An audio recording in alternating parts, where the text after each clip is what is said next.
and serving you on TV, online, and on the go. This is Valley News Live at 6.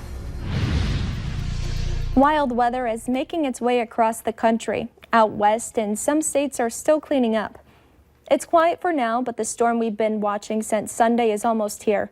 Let's find out about what's in store for the valley. Here's your Nathan Hopper with your No-Wait weather planner. Nathan, what does it look like for us tonight?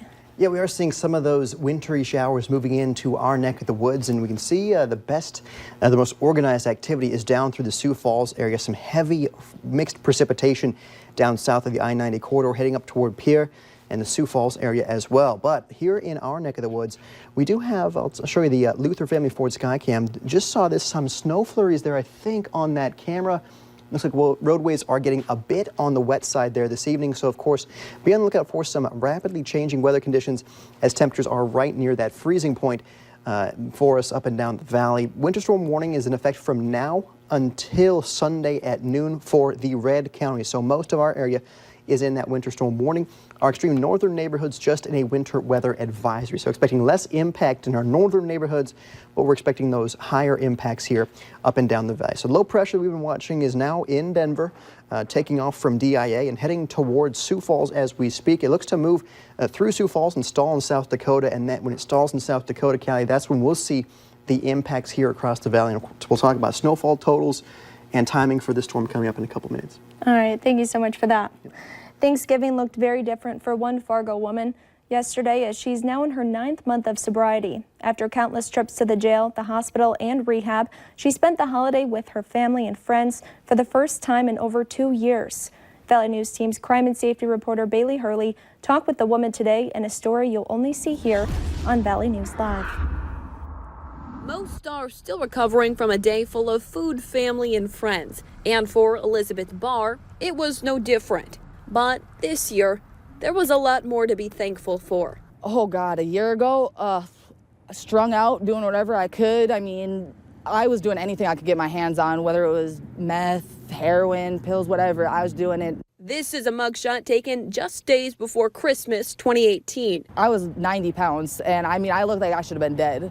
There's a few times I probably should have. Much different from the girl standing in front of me today. My life revolved around drugs, and I robbed anybody, like my family. I took money from them, whatever. I mean, I was terrible, so I'm just thankful that they're still on my side. Elizabeth says this was her first sober Thanksgiving in over 2 years. November marking her 9th month being drug-free. I'm thankful to be here. I'm thankful to have my son, my sister, my stepdaughter, everything. I'm just thankful for everything. She says, of course, there are still those tough days, but she says it's her family and that mugshot that keep her focused and motivated. So I was like, I don't want to keep doing this. My son deserves a better mom. Like, my family deserves, you know, a better sister, daughter, and all that. There's a lot of people who are counting on me, and my son relies on me, so I gotta be good. She says she shares her story on Facebook often, not only to keep herself accountable, but to inspire others as well. If I can do it, I know everybody else can do it.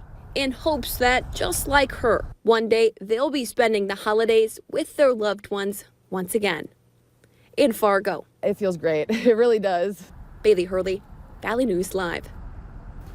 If you know someone suffering from addiction, we have a list of local rehab facilities on our website, valleynewslive.com. Dilworth police say one person may face charges following a 3-car crash involving meth.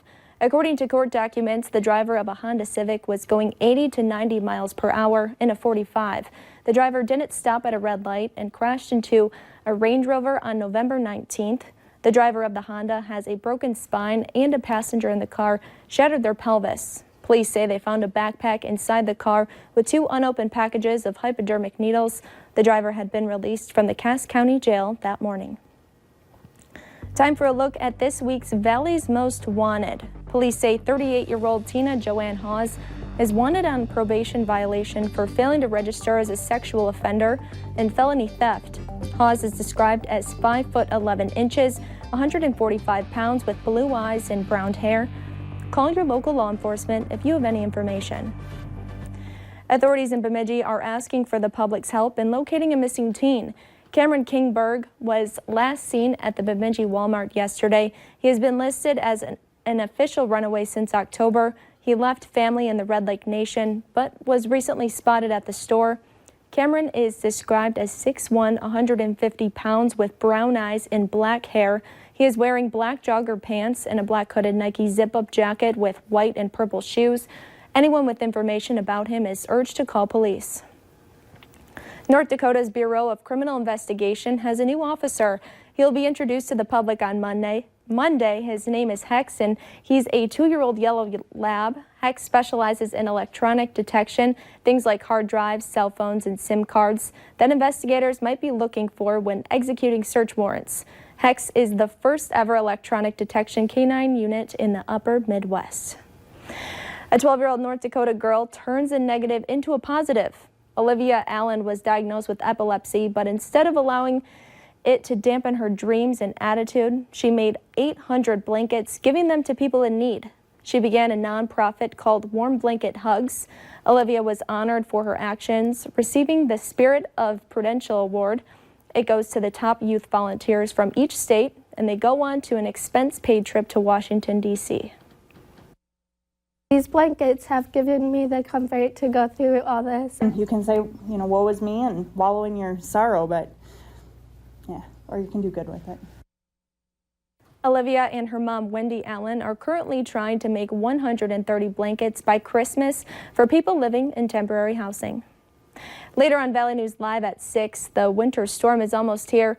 The app, that's where you go when you have to travel in stormy conditions. And your evening planner shows things around freezing for those temperatures and some spotty flakes around. The heavier snowfall not expected to start until after about midnight in Fargo. Still some light snowfall expected after about 9 p.m. in Grand Forks. We will talk more about some impactful snow for your Saturday after the break.